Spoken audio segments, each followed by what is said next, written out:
మురళీను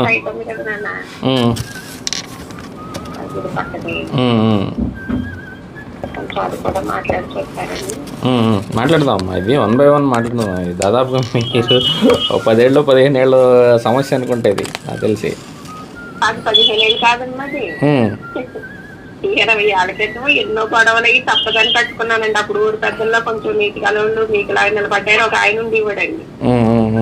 ఆయన వల్ల దారి నాకు అనిపించి కట్టించారండి ఇల్లు. ఇవాళ మళ్ళీ నీరు వచ్చాక ఇప్పుడు 1,00,000 వచ్చిందా 1,00,000 వచ్చిందా అన్నది కాదండి నాకు అక్కడ. ఎంతో కొంత నీ వల్ల న్యాయం జరిగింది బాబా నాకు. అదే 1 by 1 మాట్లాడుకుంటే వచ్చేద్దాం. అది కూడా నాకు మామూలుగా అయితే జరగదండి. ఇంకా కాకపోతే స్థలాన్ని కోల్పోయాను. నేను ఉన్నంతగా ఉంచుకుందాం అనుకున్నాను. అదొక్కటే మీ వల్ల మాత్రం అదొక్కటి న్యాయం జరిగింది కదా.